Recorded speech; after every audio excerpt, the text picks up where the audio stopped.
WWE Money in the Bank 2019, 5 things that must happen. Number 1. Seth Rollins and AJ Styles get 25 to 30 minutes.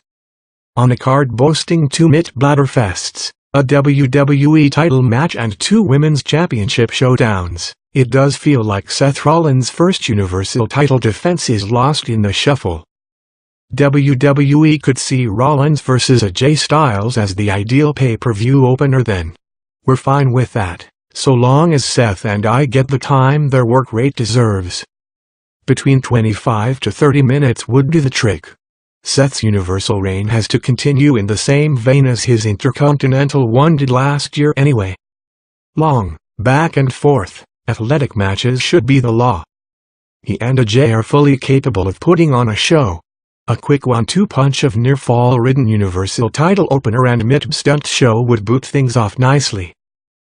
Plus, we really fancy seeing a longer Iron Man match between these guys before the feud's done, so this could be the setup for that. Number 2. Dana Brooke shocks everyone. There's a case to be made for Carmella or Bayley too. Natalya and Naomi are there to make up the numbers though, and so is Sam Roberts' favorite female star Dana Brooke. This could be Dana's time. If she wins, it'd give the pay-per-view that mid-card shock WWE so love. Everyone would be expecting Bliss to win, but what if her new pal Nikki double-crossed Little Miss Bliss and left Dana to pick up an unexpected victory?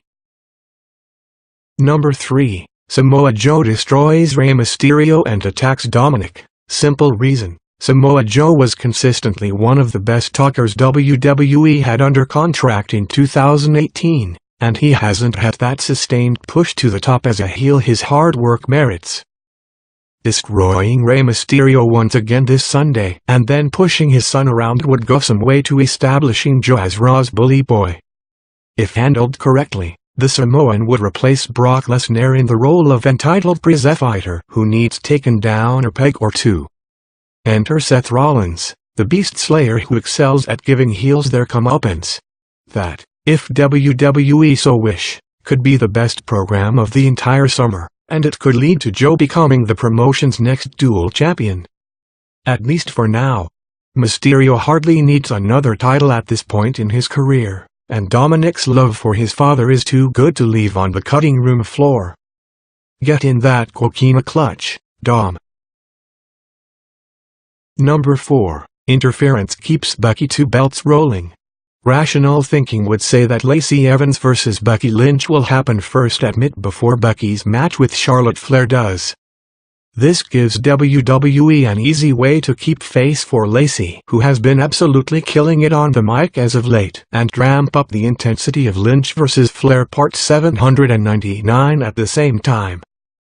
If Charlotte runs out and inadvertently costs Evans the chance to become Raw Women's Champion, she'd have a receipt coming. The 3-woman dynamic worked before WrestleMania 35, and it could do here if the writers are willing to let Lacey live on the same level the Man and the Queen do. Do WWE want to chuck guaranteed cash down the toilet just to book a surprise? That's not really how the company operates these days, so it seems Lynch is destined to retain both her titles via cheap finishes on Sunday. That's understandable. Number 5. Drew McIntyre wins Money in the Bank. It's not Ricochet, Sami Zayn, Andrade or Finn Balor. It's not even Ollie, Baron Corbin or Randy Orton who should win this year's Men's Money in the Bank.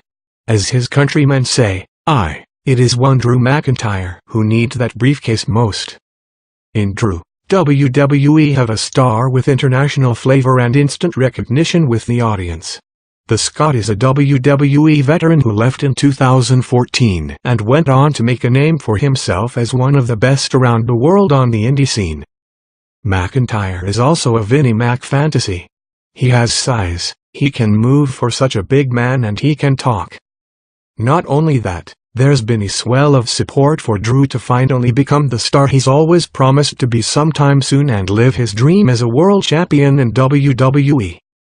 2019 is that time, and no, some of you won't like what happens next.